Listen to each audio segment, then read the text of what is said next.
पहला क्वेश्चन है दोस्तों, केल्विन स्केल में मानव शरीर का जो सामान्य तापमान कितना होता है।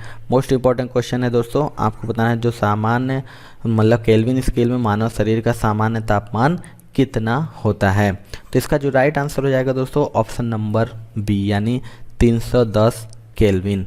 आपको बता दें जो मानव शरीर का सामान्य तापमान होता है 37.0 डिग्री सेल्सियस या 98.6 डिग्री फ़ारेनहाइट होता है। इसके अलावा अगर केल्विन की बात करें दोस्तों तो 310 डिग्री केल्विन होता है।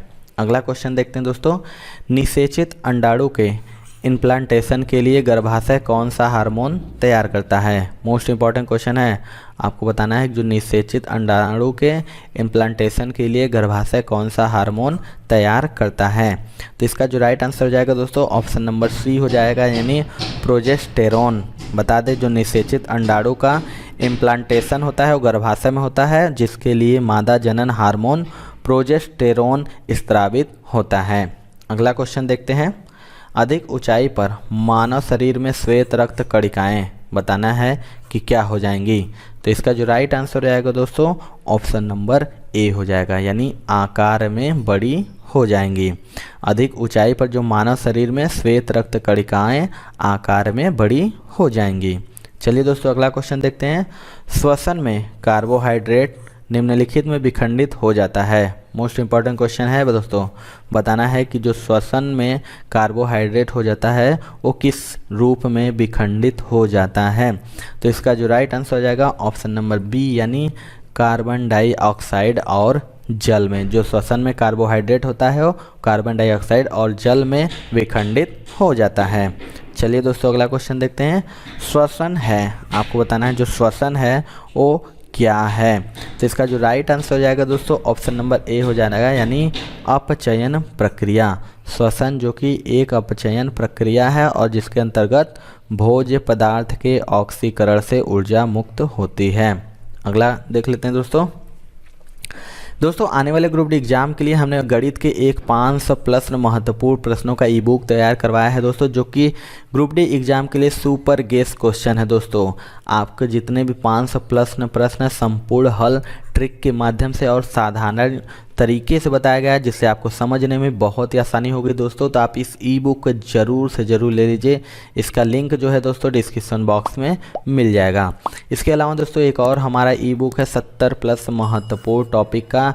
ऐसा कोई भी टॉपिक नहीं दोस्तों, ऑल इन वन टॉपिक है ये, कोई भी ऐसा टॉपिक नहीं जो इस ई बुक से बाहर चला जाए।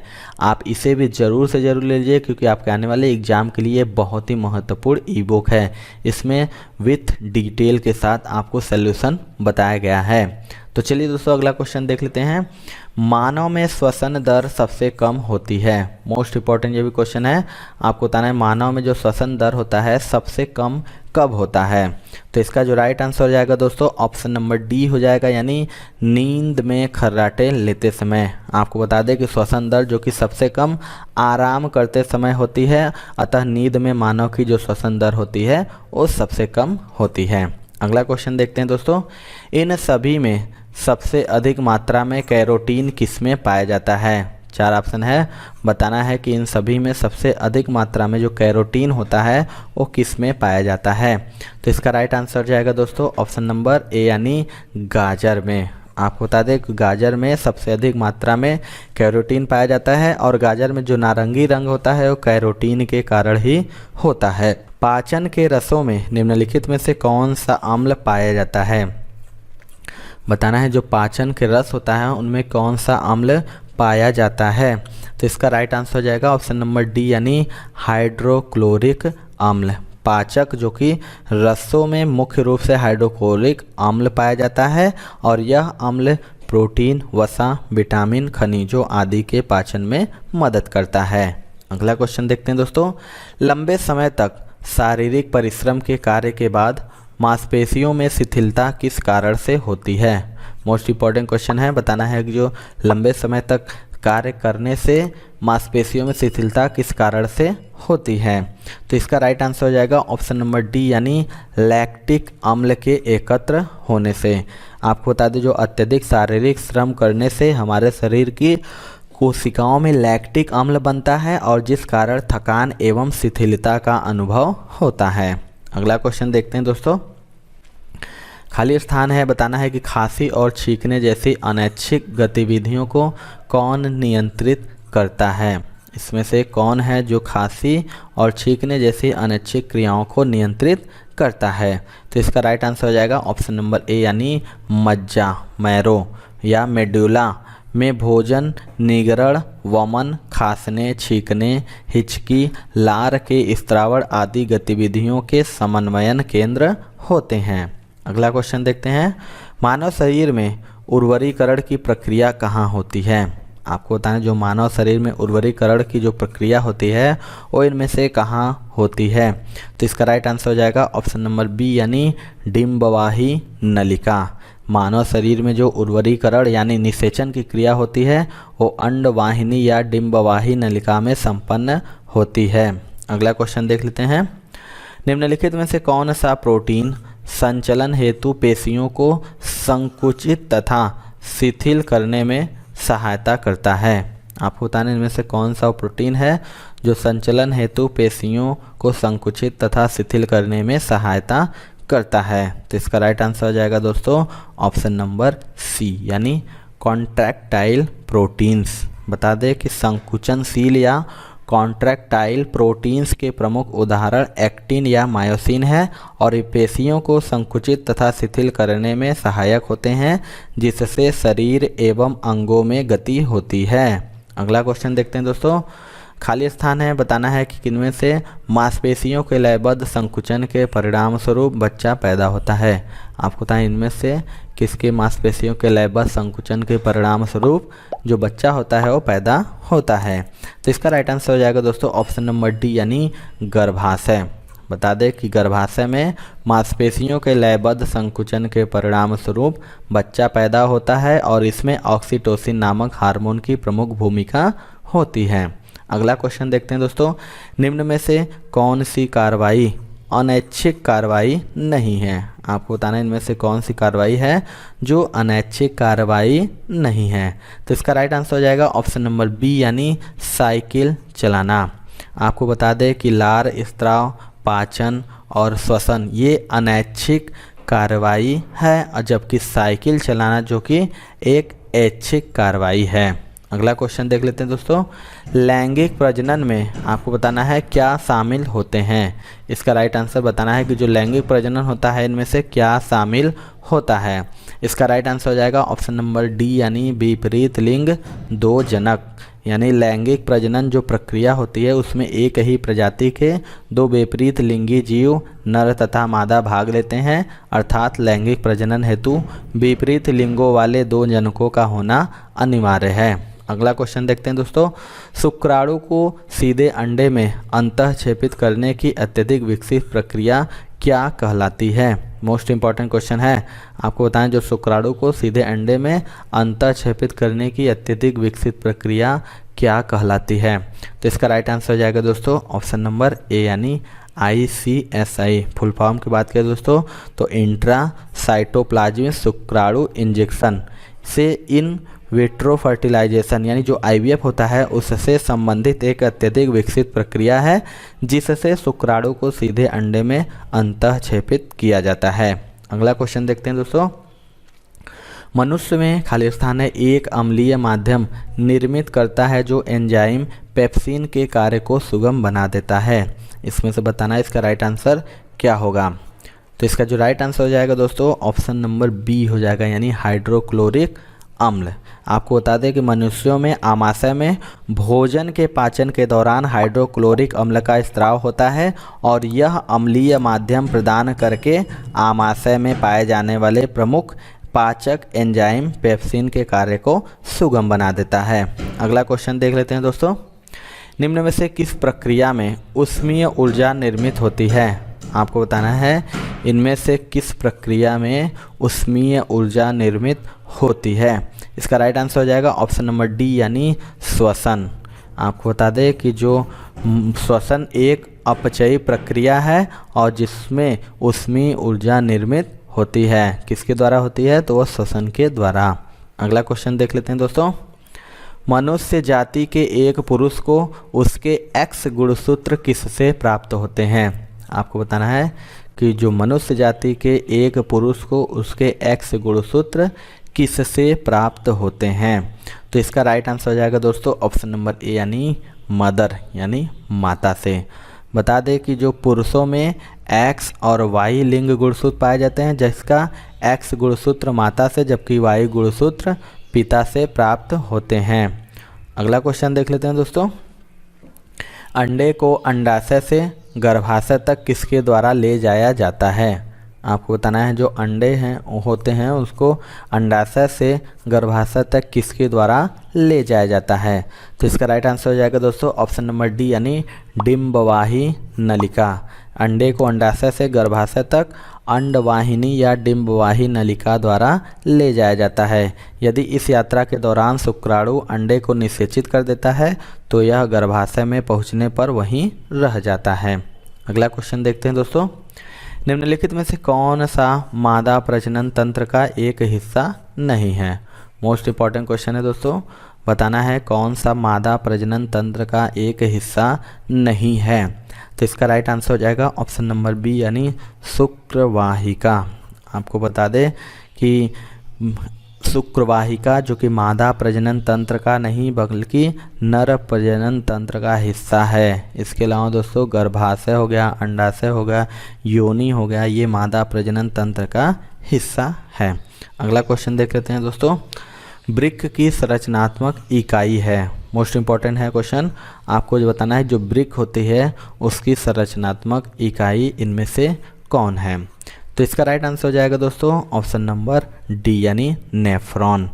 वृक्क की जो संरचनात्मक एवं क्रियात्मक इकाई को नेफ्रॉन या वृक्काणु कहते हैं और इन्हीं में मूत्र बनता है जिसमें उत्सर्जी पदार्थ घुले रहते हैं। अगला क्वेश्चन देख दोस्तों यदि आप रेलवे एग्जामिनेशन की प्रिपरेशन कर रहे हैं तो अनअकैडमी दोस्तों लेके आ गया है अभ्यास रेलवे ग्रुप डी का बैच जो कि 5 जनवरी से स्टार्ट है, जो आपको पूरा सिलेबस दोस्तों आपको कवर कराएगा, जो टॉप एजुकेटर के माध्यम से कवर किए जाएंगे। आपको सारे नोट्स हिंदी और इंग्लिश में दिए जाएंगे और आपको रेज हैंड जो कि करने का फीचर भी अवेलेबल रहेगा। इसके साथ दोस्तों एनटीपीसी सीबीटी 2 के लिए स्पेशली बैच दोस्तों 5 जनवरी से स्टार्ट हुआ है, लक्ष्य बैच, जिसमें आपका कंप्लीट प्रिपरेशन कराया जा रहा है।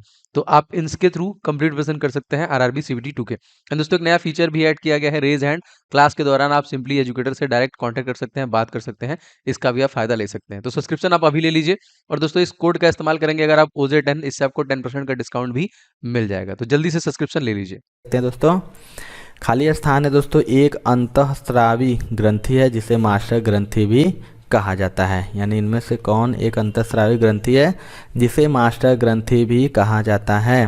तो राइट आंसर हो जाएगा ऑप्शन नंबर डी यानी पीयूष ग्रंथि।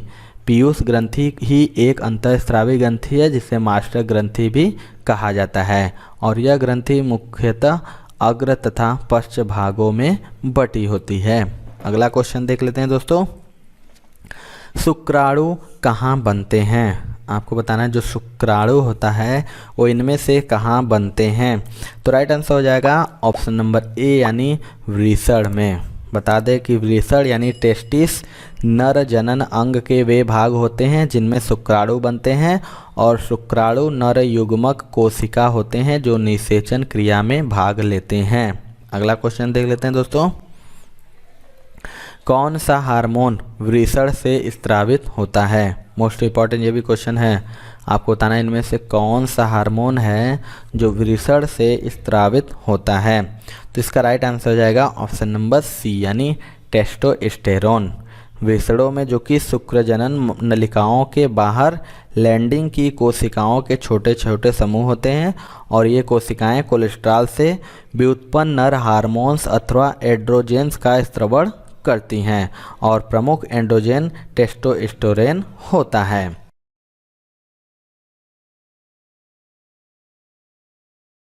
सबसे पहला जो क्वेश्चन है दोस्तों, नेत्र लेंस की फोकस दूरी को एडजस्ट करने के लिए इनमें से कौन नेत्र की सहायता करता है। 4 ऑप्शन है, बताना है इसका राइट आंसर क्या होगा। तो इसका जो राइट आंसर हो जाएगा दोस्तों ऑप्शन नंबर सी हो जाएगा यानी सीलिया पिंड। आपको बता दें नेत्र लेंस की फोकस दूरी को सीलिया पिंड के द्वारा एडजस्ट किया जाता है। चलिए अगला क्वेश्चन देखते हैं दोस्तों। पानी और कांच का अपवर्तनांक क्रमशः 4/3 व 3/2 है और कांच के सापेक्ष पानी का अपवर्तनांक क्या होगा? आपको बताना है इसका राइट आंसर क्या होगा। तो इसका जो राइट आंसर हो जाएगा दोस्तों ऑप्शन नंबर सी हो जाएगा, यानी 8/9। आपको बता दें कि कांच के सापेक्ष पानी का जो अपवर्तनांक है 4/3 व 3/2 तो बराबर हो जाता है 8/9। और यदि कांच व पानी के निरपेक्ष अपवर्तनांक Ng व Nw है तो कांच के सापेक्ष पानी का जो अपवर्तनांक होगा वो हो जाएगा Gn(w). अगला क्वेश्चन देख लेते हैं दोस्तों। हम लोग सूर्य को वास्तविक सूर्योदय से पहले एवं सूर्यास्त के बाद देख सकते हैं, इसका कारण है। मोस्ट इंपॉर्टेंट क्वेश्चन है, आपको बताना है इसका राइट आंसर क्या होगा। तो इसका जो राइट आंसर हो जाएगा दोस्तों ऑप्शन नंबर सी हो जाएगा, यानी अपवर्तन। आपको बता दें कि पृथ्वी की गोल आकृति के कारण प्रकाश किरणों का अपवर्तन हो जाने से हम सूर्य को वास्तविक सूर्योदय से पहले एवं सूर्यास्त के बाद देख सकते हैं। अगला क्वेश्चन देखते हैं। सूर्यास्त के पहले सूर्य गहरा नारंगी लाल रंग का प्रतीत होता है क्योंकि, आपको बताना है इसका राइट आंसर क्या होगा। तो इसका जो राइट आंसर हो जाएगा दोस्तों ऑप्शन नंबर डी हो जाएगा, यानी सूर्यास्त या सूर्योदय के समय सूर्य गहरा नारंगी लाल रंग का दिखाई देता है क्योंकि प्रकाश जब वायुमंडल से भेद कर आता है तो प्रकाश के अन्य घटक रंग प्रकीर्णित होकर अंतरिक्ष में चले जाते हैं एवं लाल रंग प्रकीर्णित होकर हमारे पास पहुंचता है क्योंकि लाल रंग का प्रकीर्णन सबसे कम होता है। अगला क्वेश्चन देख लेते हैं दोस्तों। रात में तारे झिलमिलाते हैं क्योंकि, मोस्ट इंपॉर्टेंट क्वेश्चन है, बताना है कि रात में तारे झिलमिलाते हैं क्योंकि। इसका राइट आंसर हो जाएगा ऑप्शन नंबर डी, यानी वायुमंडल में वायु का अपवर्तनांक बदलता है। आपको बता दें कि वायुमंडल में वायु की विभिन्न परतों का अपवर्तनांक भिन्न भिन्न होता है और प्रकाश का अपवर्तन होता है, जिसके कारण रात में तारे झिलमिलाते या टिमटिमाते हैं। यदि दो आदमी चंद्रमा की सतह पर बातचीत करते हैं तो वे, आपको बताना है इसका राइट आंसर क्या होगा। यदि दो आदमी चंद्रमा की सतह पर बातचीत करते हैं तो इसका जो राइट आंसर हो जाएगा दोस्तों ऑप्शन नंबर सी हो जाएगा, एक दूसरे की आवाज़ नहीं सुन सकते हैं। आपको बता दें कि यदि दो आदमी चंद्रमा की सतह पर बातचीत करते हैं तो वे एक दूसरे की आवाज़ नहीं सुन सकते हैं क्योंकि ध्वनि के संचरण के लिए माध्यम की आवश्यकता होती है और चंद्रमा पर कोई वायुमंडल नहीं है। दर्पण के सामने खड़े एक व्यक्ति को अपना प्रतिबिंब स्वयं से बड़ा मालूम होता है, इससे ज्ञात होता है कि दर्पण है। इसका राइट आंसर बताना है कि क्या होगा। तो इसका राइट आंसर हो जाएगा दोस्तों ऑप्शन नंबर बी, यानी अवतल। बता दें कि प्रतिबिंब अपनी वास्तविक आकृति से बड़ा इसलिए प्रतीत होता है क्योंकि अवतल दर्पण से प्रकाश किरण परावर्तित होने के पश्चात फैल जाती है। अगला क्वेश्चन देख लेते हैं दोस्तों। दंत चिकित्सक का दर्पण किस प्रकार का होता है? यह भी मोस्ट इंपॉर्टेंट क्वेश्चन है। आपको बताएं जो दंत चिकित्सक होते हैं वो किस प्रकार के दर्पण का उपयोग करते हैं। तो इसका राइट आंसर हो जाएगा ऑप्शन नंबर डी, यानी अवतल दर्पण। अवतल दर्पण के फोकस तथा वक्रता केंद्र के बीच रखी वस्तु का प्रतिबिंब उल्टा बनता है, साथ ही इस दूरी में रखे वस्तुओं का प्रतिबिंब समान आकार से लेकर बड़े आकार तक बनता है। इसीलिए दंत चिकित्सकों के द्वारा अवतल दर्पण का प्रयोग किया जाता है। आपको बता दें कि इस दर्पण का प्रयोग दाढ़ी बनाने में भी किया जाता है। अगला क्वेश्चन देख लेते हैं। एक ओर बंद तथा दूसरी ओर से खुली एक पाइप देगी। आपको बताना है इसका राइट आंसर क्या होगा। तो इसका जो राइट आंसर हो जाएगा दोस्तों ऑप्शन नंबर सी हो जाएगा, यानी सभी विषम हार्मोनिक्स। यानी बंद पाइप में केवल विषम सनांदी हैं उत्पन्न हो सकते हैं। यही कारण है कि बंद ऑर्गन पाइप में उत्पन्न स्वर मधुर नहीं होते, जबकि खुले पाइप में सम तथा विषम दोनों ही प्रकार के सनांदी उत्पन्न होते हैं और यही कारण है कि खुले ऑर्गन पाइप की ध्वनि मधुर होती है। अगला क्वेश्चन देखते हैं।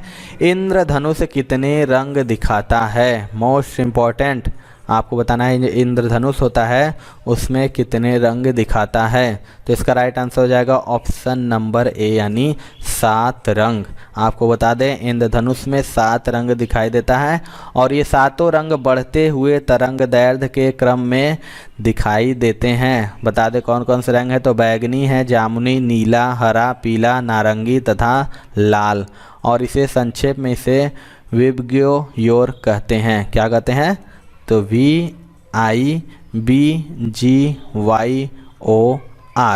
अगला क्वेश्चन देख लेते हैं दोस्तों, इंद्रधनुष में किस रंग का विक्षेपण अधिक होता है।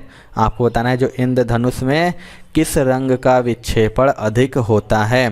तो इसका राइट आंसर हो जाएगा ऑप्शन नंबर डी यानी सी यानी लाल। बता दें कि इंद्रधनुष में लाल रंग का जो विक्षेपण अधिकतम तथा बैगनी रंग का न्यूनतम होता है और इंद्रधनुष में बैगनी किरण आँख पर 40.8 डिग्री तथा लाल किरण 42.8 डिग्री कोण बनाती हैं। अगला क्वेश्चन देखते हैं दोस्तों, इंद्रधनुष कैसे बनता है। मोस्ट इम्पॉर्टेंट ये भी क्वेश्चन है, आपको बताना इनमें से इंद्रधनुष कैसे बनता है। तो इसका जो राइट आंसर हो जाएगा दोस्तों ऑप्शन नंबर सी यानी अपवर्तन एवं प्रकाश के पूर्ण आंतरिक परावर्तन से इंद्रधनुष का निर्माण होता है। अगला क्वेश्चन देख लेते हैं दोस्तों, जल की बूंदों द्वारा प्रकाश के खाली स्थान से इंद्रधनुष बनता है। आपको बताना है जल की बूंदों द्वारा प्रकाश के किससे इंद्रधनुष बनता है। तो इसका राइट आंसर हो जाएगा ऑप्शन नंबर सी यानी पूर्ण आंतरिक परावर्तन। बता दें कि वर्षा के बाद वायुमंडल के धूल कणों पर निलंबित जल की बूंदें त्रिवाष्प यानी प्रिज्म की भांति कार्य करके सूर्य के प्रकाश के संघटक रंगों को विक्षेपित करके इंद्रधनुष बनाती हैं। अगला क्वेश्चन देख लेते हैं दोस्तों, प्रकाश की गति की तुलना में रेडियो तरंग की गति। आपको बताना है कि जो प्रकाश की गति की तुलना में रेडियो तरंग की गति कितनी होगी। मोस्ट इम्पॉर्टेंट ये भी क्वेश्चन है। तो इसका जो राइट आंसर हो जाएगा ऑप्शन नंबर सी हो जाएगा यानी एक समान होती है। जो प्रकाश की गति होती है वो रेडियो तरंग की गति के समान होती है और रेडियो तरंगे अपने स्रोत से छूटने के बाद सभी संभव दिशाओं में गति करते हुए जाती हैं और इनका प्रयोग करते हुए रेडियो एवं टीवी कार्यक्रमों का प्रसारण किया जाता है। अगला क्वेश्चन देखते हैं, निम्नलिखित में से किसकी वेधन क्षमता अधिक है। मोस्ट इम्पॉर्टेंट ये भी क्वेश्चन है दोस्तों, आपको बताना है इनमें से किसकी वेधन क्षमता अधिक है। तो इसका राइट आंसर हो जाएगा दोस्तों ऑप्शन नंबर सी यानी गामा किरणें। आपको बता दें कि गामा किरणों की वेधन क्षमता सर्वाधिक है और इनकी वेधन क्षमता अल्फा तथा बीटा कणों की अपेक्षा बहुत अधिक होती है और ये 30 मिमी मोटी एल्यूमिनियम की चादर के आर पार निकल जाती है। 30 मिमी। अगला क्वेश्चन देख लीजिए दोस्तों, निम्नलिखित विद्युत चुंबकीय तरंगों में से किसकी तरंग दैर्ध्य अधिकतम होती है। 4 ऑप्शन है, बताना है कि इनमें से विद्युत चुंबकीय तरंगों में से किसकी तरंग दैर्ध्य अधिकतम होती है। तो इसका राइट आंसर हो जाएगा ऑप्शन नंबर डी यानी अवरक्त किरणों की। आपको बता दें कि अवरक्त किरणों का जो तरंग दैर्ध्य अधिकतम होता है और अवरक्त किरणों का उसमें प्रभाव भी अधिक होता है। चलिए अगला क्वेश्चन देख लेते हैं, एक टीवी सेट को संचालित करने के लिए टीवी रिमोट कंट्रोल किसका उपयोग करता है। मोस्ट इंपॉर्टेंट क्वेश्चन ये भी है दोस्तों, आपको बताना है जो टीवी रिमोट कंट्रोल होता है वो किसका उपयोग करता है। तो इसका जो राइट आंसर हो जाएगा दोस्तों ऑप्शन नंबर सी हो जाएगा सूक्ष्म तरंगों का। आपको बता दें टीवी रिमोट कंट्रोल यूनिट में सूक्ष्म तरंगों का उपयोग किया जाता है और इन तरंगों का दैर्ध्य परिषद 10 के पावर -3 मीटर से 10 के पावर -2 मीटर तक होती है। इनका उपयोग टेलीविज़न के प्रसारण में भी किया जाता है। अगला क्वेश्चन देखते हैं, पीली रोशनी में एक गहरी नीली वस्तु कैसी दिखाई देगी। मोस्ट इम्पॉर्टेंट ये भी है, आपको बताना है कि पीली रोशनी में एक गहरी नीली वस्तु कैसी दिखाई देगी। तो इसका राइट आंसर हो जाएगा ऑप्शन नंबर डी यानी ब्लैक काली। बता दें कि पीली रोशनी में गहरी नीली वस्तु काली दिखाई पड़ती है क्योंकि पीले रंग में नीला रंग नहीं होता है जिसको कि वह वस्तु परावर्तित कर सके। अगला क्वेश्चन देखते हैं दोस्तों, फोटोग्राफी में उपयोग किया गया प्रकाश संवेदी यौगिक है। Most very very important question है दोस्तों, मैक्सिमम बार क्वेश्चन एग्जाम में रिपीट हुआ है। बताना कि जो फोटोग्राफी में उपयोग किया गया प्रकाश संवेदी यौगिक है। तो इसका राइट आंसर हो जाएगा ऑप्शन नंबर सी यानी सिल्वर ब्रोमाइड। फोटोग्राफी में सिल्वर ब्रोमाइड का प्रयोग किया जाता है और फिल्म पर प्रकाश पड़ने से सिल्वर ब्रोमाइड सिल्वर में बदल जाता है और अब फिल्म को अंधेरे कमरे में ले जाकर एक विशेष प्रकार के घोल में डाल देते हैं जिससे प्रतिबिंब चमकने लगता है। अगला क्वेश्चन देख लेते हैं दोस्तों, फोटोग्राफी में उपयोगी हाइपो रासायनिक रूप में क्या है। आपको बताना है इनमें से फोटोग्राफी में उपयोगी हाइपो रासायनिक रूप से क्या है। तो इसका राइट आंसर हो जाएगा ऑप्शन नंबर बी यानी सोडियम थायोसल्फेट। फोटोग्राफी में उपयोगी हाइपो रासायनिक रूप से सोडियम थायोसल्फेट है। अगला क्वेश्चन देखते हैं, कांच में से गुजरने पर प्रकाश के किस रंग की गति धीमी होती है। मोस्ट इंपॉर्टेंट ये भी क्वेश्चन है दोस्तों, आपको बताना है कि कांच में से गुजरने पर प्रकाश के किस रंग की गति धीमी होती है। तो इसका राइट आंसर हो जाएगा ऑप्शन नंबर बी यानी बैगनी। मैंने बताया आपको कि कांच में बैगनी प्रकाश की चाल सबसे कम तथा लाल प्रकाश की चाल सबसे अधिक होती है। यद्यपि निर्वात में अथवा वायु में सभी रंगों की किरणें एक ही चाल यानी 3 × 10⁸ मीटर प्रति सेकेंड से चलती हैं। अगला क्वेश्चन देखते हैं दोस्तों, किससे होकर गुजरते हुए प्रकाश की गति न्यूनतम होती है। आपको बताना है कि इनमें से किससे होकर गुजरते हुए प्रकाश की जो गति होती है वो न्यूनतम होती है। तो इसका आंसर हो जाएगा दोस्तों ऑप्शन नंबर सी यानी कांच। अभी मैंने आपको बताया कि प्रकाश की जो चाल होती है निर्वात में सर्वाधिक होती है और निर्वात की तुलना में वायु, जल एवं कांच में प्रकाश का वेग क्रमशः 0.03% से 25% एवं 35% कम होती है। अगला क्वेश्चन देख लेते हैं दोस्तों, सामान्य आँख के लिए सुस्पष्ट दृष्टि की न्यूनतम दूरी होती है। आपको बताना है कि एक सामान्य आँख के लिए सुस्पष्ट न्यूनतम दूरी कितनी होती है। तो इसका आंसर हो जाएगा दोस्तों ऑप्शन नंबर डी यानी 25 सेमी। बता दें कि सामान्य आँख के लिए सुस्पष्ट दृष्टि की न्यूनतम दूरी 25 सेमी होती है। जिस व्यक्ति में यह 25 सेमी से भी अधिक होती है उसमें दूर दृष्टि दोष पाया जाता है तथा जिस व्यक्ति में यह दूरी 25 सेमी से कम होती है उसमें निकट दृष्टि दोष यानी मायोपिया पाया जाता है।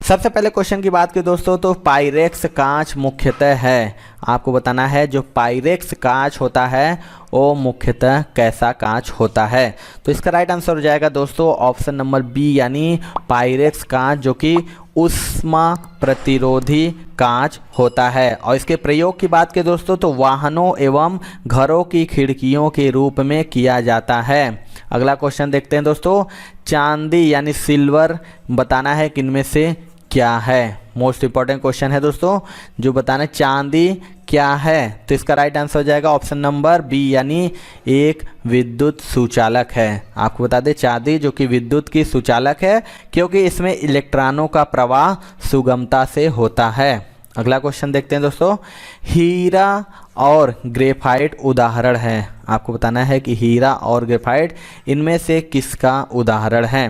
तो इसका राइट आंसर हो जाएगा ऑप्शन नंबर बी यानी अपर रूपी का। हीरा तथा ग्रेफाइट कार्बन के अपर रूप होते हैं।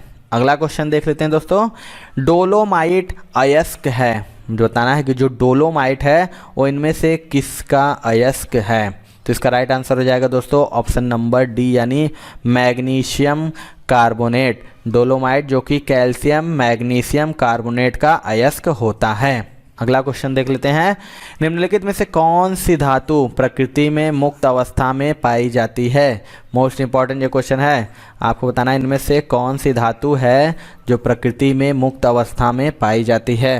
तो इसका जो राइट आंसर हो जाएगा दोस्तों ऑप्शन नंबर डी हो जाएगा यानी उपरोक्त सभी। आपको बता दें कि सोना, चांदी, प्लेटिनम ये धातुएं प्रकृति में मुक्त अवस्था में पाई जाती हैं और कहीं कहीं कॉपर भी मुक्त अवस्था में पाया जाता है। इनकी रासायनिक सक्रियता बहुत कम होने के कारण यह प्रकृति में मुक्त अवस्था में पाई जाती हैं। तो धातुओं के सल्फेट के कारण पानी के अस्थायी खारेपन को दूर किया जाता सकता है किसके प्रयोग से? आपको बताना है जो धातु के सल्फेट के कारण पानी के अस्थायी खारेपन को किसके प्रयोग से दूर किया जा सकता है? तो इसका राइट आंसर हो जाएगा दोस्तों ऑप्शन नंबर ए यानी जियोलाइट्स, यानी जो जल की अस्थायी कठोरता उबालने से दूर नहीं की जा सकती। स्थायी कठोरता मुख्यतः कैल्शियम तथा मैग्नीशियम के सल्फेट या क्लोराइडों की उपस्थिति के कारण होती है और यह कठोरता जियोलाइट्स के द्वारा दूर की जा सकती है। अगला क्वेश्चन देख लेते हैं दोस्तों, निम्नलिखित में से कौन सी धातु ऑक्सीजन के साथ तेजी से अभिक्रिया करती है? आपको बताना है इनमें से कौन सी धातु है जो ऑक्सीजन के साथ तेजी से अभिक्रिया करती है? तो इसका राइट आंसर हो जाएगा ऑप्शन नंबर ए यानी मैग्नीशियम। बता दें कि मैग्नीशियम जो कि कॉपर और आयरन और जिंक की तुलना में अधिक क्रियाशील है तथा यह ऑक्सीजन के साथ तेजी से अभिक्रिया करके मैग्नीशियम ऑक्साइड बनाता है।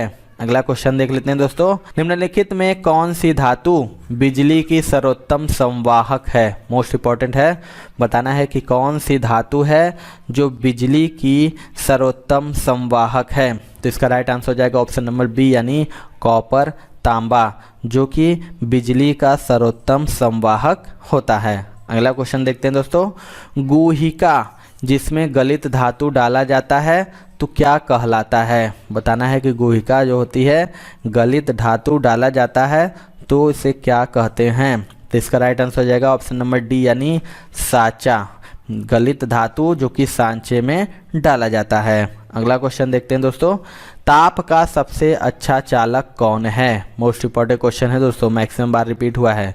आपको बताना है कि जो ताप होता है उसका सबसे अच्छा चालक कौन सा है? तो इसका राइट आंसर हो जाएगा ऑप्शन नंबर बी यानी सिल्वर, चांदी। बता दें कि चांदी जो कि सभी धातुओं में ताप की सबसे अच्छी चालक है और साथ ही साथ यह किसी भी तत्व से अधिक विद्युत की सुचालक है। अगला क्वेश्चन देखते हैं, जब इस्पात को सुर्ख लाल गर्म किया जाता है वह धीरे धीरे ठंडा किया जाता है तो यह प्रक्रिया कहलाती है? 4 ऑप्शन है, बताना है कि इनमें से इसका राइट आंसर क्या होगा। तो इसका जो राइट आंसर हो जाएगा दोस्तों ऑप्शन नंबर ए होगा यानी अनीलन, यानी इस्पात को सुर्ख लाल गर्म कर तथा उसके पश्चात धीरे धीरे ठंडा करने की प्रक्रिया अनीलन कहलाती है। अगला क्वेश्चन देख लेते हैं दोस्तों, सोने को तांबे के साथ क्यों मिश्रित किया जाता है? आपको बताना है जो सोना होता है उसको तांबे के साथ क्यों मिश्रित किया जाता है? तो इसका राइट आंसर हो जाएगा ऑप्शन नंबर सी यानी सोने को कठोर बनाने के लिए। आपको बता दें कि शुद्ध सोना अथवा स्वर्ण एक मुलायम धातु है जिस कारण आभूषण बनाते समय इसमें चांदी या तांबा मिलाया जाता है जिससे कुछ कठोर बन जाती है, और स्वर्ण जो कि एक्वा रेजिया में घुलनशील है और इसकी शुद्धता का मापन कैरेट में किया जाता है। अगला क्वेश्चन देखते हैं दोस्तों, निम्न में से कौन सी धातु वायु के साथ अभिक्रिया नहीं करती? मोस्ट इंपॉर्टेंट क्वेश्चन है, आपको बताना इनमें से कौन सी धातु है दोस्तों जो वायु के साथ अभिक्रिया नहीं करती है? तो इसका राइट आंसर हो जाएगा ऑप्शन नंबर ए यानी स्वर्ण, यानी सोना और प्लेटिनम। स्वर्ण और प्लेटिनम धातुओं में वायु का जो होता है कोई प्रभाव नहीं पड़ता है और ये वायु से अभिक्रिया नहीं करती हैं। अगला क्वेश्चन देख लेते हैं दोस्तों, सोडियम हाइड्रोक्साइड खाली स्थान है से क्रिया करके साधारण नमक का विलयन बनाता है, यानी जो सोडियम हाइड्रोक्साइड होता है किससे क्रिया करके साधारण नमक का विलयन बनाता है? तो इसका जो राइट आंसर हो जाएगा दोस्तों ऑप्शन नंबर सी हो जाएगा यानी हाइड्रोक्लोरिक अम्ल। सोडियम हाइड्रोक्साइड यानी उसका जो होता है NaOH एक प्रबल क्षार है जिसकी प्रबल अम्ल हाइड्रोक्लोरिक अम्ल से क्रिया एक प्रमुख उदासीन अभिक्रिया है और इस अभिक्रिया के परिणाम स्वरूप लवण सोडियम क्लोराइड तथा जल का निर्माण होता है। अगला क्वेश्चन देखते हैं दोस्तों, सोडियम धातु किसमें रखी जाती है? यह भी मोस्ट इंपॉर्टेंट है, मैक्सिमम बार एग्जाम में ये पूछता है क्वेश्चन दोस्तों। बताना है कि जो सोडियम धातु होती है वो किसमें रखी जाती है? तो इसका राइट आंसर हो जाएगा ऑप्शन नंबर ए यानी केरोसिन में। सोडियम जो कि एक तीव्र क्रियाशील धातु है जो जल यहाँ तक कि वायु में भी उपस्थित साधारण नमी से क्रिया करके जलने लगती है। अतः सोडियम को केरोसिन यानी मिट्टी के तेल में रखा जाता है। अगला क्वेश्चन देखते हैं। धातु में एक मुक्त इलेक्ट्रॉन के पथ का आकार होता है। 4 ऑप्शन है आपके पास। बताना है कि जो धातु में मुक्त इलेक्ट्रॉन के पथ का आकार कैसा होता है। तो राइट आंसर हो जाएगा ऑप्शन नंबर सी यानी वक्र। जो धातुओं में एक मुक्त इलेक्ट्रॉन का पथ वक्राकार होता है। अगला क्वेश्चन देख लेते हैं दोस्तों। ऑक्सीजन की उपस्थिति में अयस्कों को गर्म करने की क्रिया को क्या कहा जाता है। बताना है जो ऑक्सीजन की उपस्थिति में अयस्कों को गर्म करने की क्रिया को क्या कहा जाता है। तो इसका राइट आंसर हो जाएगा ऑप्शन नंबर ए यानी भंजन। आपको बता दें कि ऑक्सीजन की उपस्थिति में अयस्कों को गर्म करने की क्रिया को भंजन कहा जाता है। अगला क्वेश्चन देखते हैं। निम्न में से कौन सी धातु ठंडे या गर्म पानी के साथ अभिक्रिया नहीं करती है। मोस्ट इंपॉर्टेंट ये भी क्वेश्चन है। बताना है कि कौन सी धातु है जो ठंडे और गर्म पानी के साथ अभिक्रिया नहीं करती है। तो इसका राइट आंसर हो जाएगा ऑप्शन नंबर सी यानी जिंक। बता दें कि जिंक या जस्ता जल के किसी भी अवस्था चाहे ठंडा हो चाहे गर्म हो से क्रिया नहीं करती, लेकिन जस्ते पर गर्म जलवाष्प प्रवाहित करने पर यह इससे क्रिया करके जिंक ऑक्साइड तथा हाइड्रोजन गैस उत्पन्न करता है। अगला क्वेश्चन देख लेते हैं दोस्तों। निम्नलिखित में से कौन सी धातु जल के साथ आसानी से अभिक्रिया कर सकती है। आपको बताना है इनमें से कौन सी धातु है जो जल के साथ आसानी से अभिक्रिया कर सकती है। तो इसका राइट आंसर हो जाएगा ऑप्शन नंबर डी यानी पोटेशियम। पोटेशियम धातु जो कि जल से आसानी से क्रिया कर सकती है और पोटेशियम ठंडे जल से ही क्रिया करके तीव्रता से पोटेशियम हाइड्रोक्साइड तथा हाइड्रोजन गैस उत्पन्न करता है। अगला क्वेश्चन देख लेते हैं। द्वितीयक प्रशीतक का अनवरत उपयोग निम्न में होता है। आपको बताना है जो द्वितीयक प्रशीतक होता है यानी रेफ्रिजरेंट होता है उसका अनवरत उपयोग निम्न में कहाँ होता है। तो इसका राइट आंसर हो जाएगा ऑप्शन नंबर बी यानी बर्फ बनाने के कारखाने में। बर्फ बनाने के कारखाने में द्वितीयक प्रशीतक का अनवरत उपयोग होता है। अगला क्वेश्चन देखते हैं। अच्छे प्रशीतक नहीं है। आपको बताना है इनमें से जो अच्छे रेफ्रिजरेंट कौन नहीं है। तो इसका राइट आंसर हो जाएगा ऑप्शन नंबर डी यानी उपर्युक्त सभी, यानी विषैले, ज्वलनशील और विस्फोटक जो कि अच्छे प्रशीतक नहीं होते हैं। अगला क्वेश्चन देख लेते हैं दोस्तों। निम्न में से किस प्रशीतक का उपयोग आजकल नहीं होता है। 4 ऑप्शन है। बताना है कि इनमें से कौन सा प्रशीतक है जिसका प्रयोग आजकल नहीं होता है। तो इसका राइट आंसर हो जाएगा ऑप्शन नंबर बी यानी सी हो जाएगा सल्फर डाइऑक्साइड, यानी आजकल जो ये सल्फर डाइऑक्साइड प्रशीतक का उपयोग नहीं होता है दोस्तों। अगला क्वेश्चन देख लेते हैं। यदि किसी प्रशीतक प्रणाली से आवाज़ निकलती है तो इसका अर्थ है कि, आपको बताना है इसका राइट आंसर क्या होगा जब किसी प्रशीतक प्रणाली से आवाज़ निकलती है। तो इसका जो राइट आंसर हो जाएगा ऑप्शन नंबर डी यानी उपरोक्त में से कोई एक, यानी अगर किसी प्रशीतक प्रणाली से आवाज़ निकलने के कारण कंप्रेसर ड्राइव कपलिंग ढीला होना सकता है, तेल की कमी हो सकती है, या कंप्रेसर या मोटर नीचे आधार पर ढीली हो सकती है। अगला क्वेश्चन देख लेते हैं। अधः प्रशीतन किसके प्रति जिम्मेदार है। बताना है जो अधः प्रशीतन है, प्रशीतक है, वो किसके प्रति जिम्मेदार है। तो इसका राइट आंसर हो जाएगा ऑप्शन नंबर डी यानी उपर्युक्त में सभी। बता दें कि अधः प्रशीतन संपीड़न की एचपी की घटाव और मसी प्रशीतित्र का निम्नतम प्रभाव और संपीड़ित की विस्थापन में घटाव के प्रति भी जिम्मेदार होता है। अगला क्वेश्चन देख लेते हैं दोस्तों। घरेलू रेफ्रिजरेटर में प्रयोग किया जाने वाला तत्व कौन है। मोस्ट इम्पॉर्टेंट ये भी क्वेश्चन है।